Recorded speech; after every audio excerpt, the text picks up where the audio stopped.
بسم الله الرحمن الرحيم. صبح لله ما في السماوات وما في الأرض وهو العزيز الحكيم. يا أيها الذين آمنوا لم تقولون ما لا تفعلون؟ كبر مقتا عند الله أن تقولوا ما لا تفعلون. إن الله يحب الذين يقاتلون في سبيله صفا كأنهم بنيان مرصوص. وإذ قال موسى لقومه يا قوم لم تؤذونني وقد تعلمون أني رسول الله إليكم. فلما زاغوا أزاغ الله قلوبهم والله لا يهدي القوم الفاسقين. وإذ قال عيسى ابن مريم يا بني إسرائيل إني رسول الله إليكم مصدقا لما بين يدي من التوراة ومبشرا برسول يأتي من بعد اسمه أحمد. ولما جاءهم بالبينات قالوا هذا سحر مبين.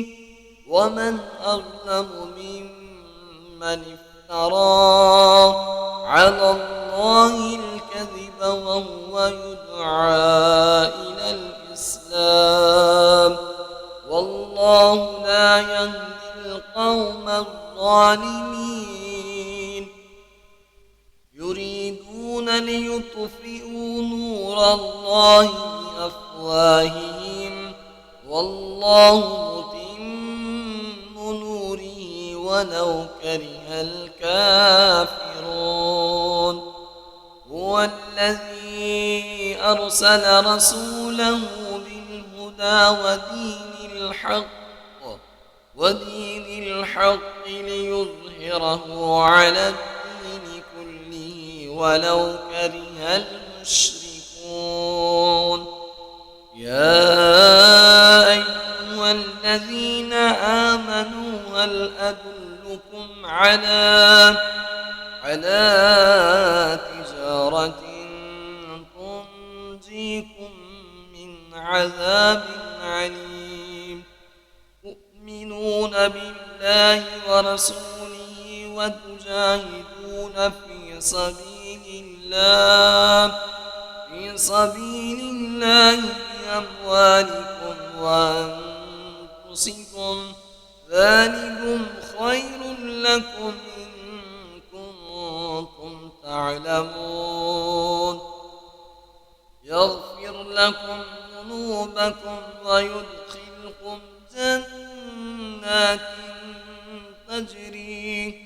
تجري من تحتها الأنهار ومساكين طيبة في جنات عدن. ذلك الفوز العظيم.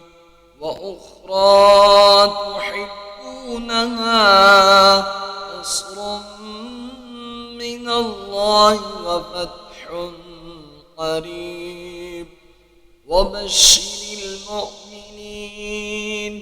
يا أيها الذين آمنوا كونوا أنصار الله كما قال عيسى ابن مريم للحواريين من أنصاري إلى الله قال الحواريون نحن أنصار الله فآمنت طائفة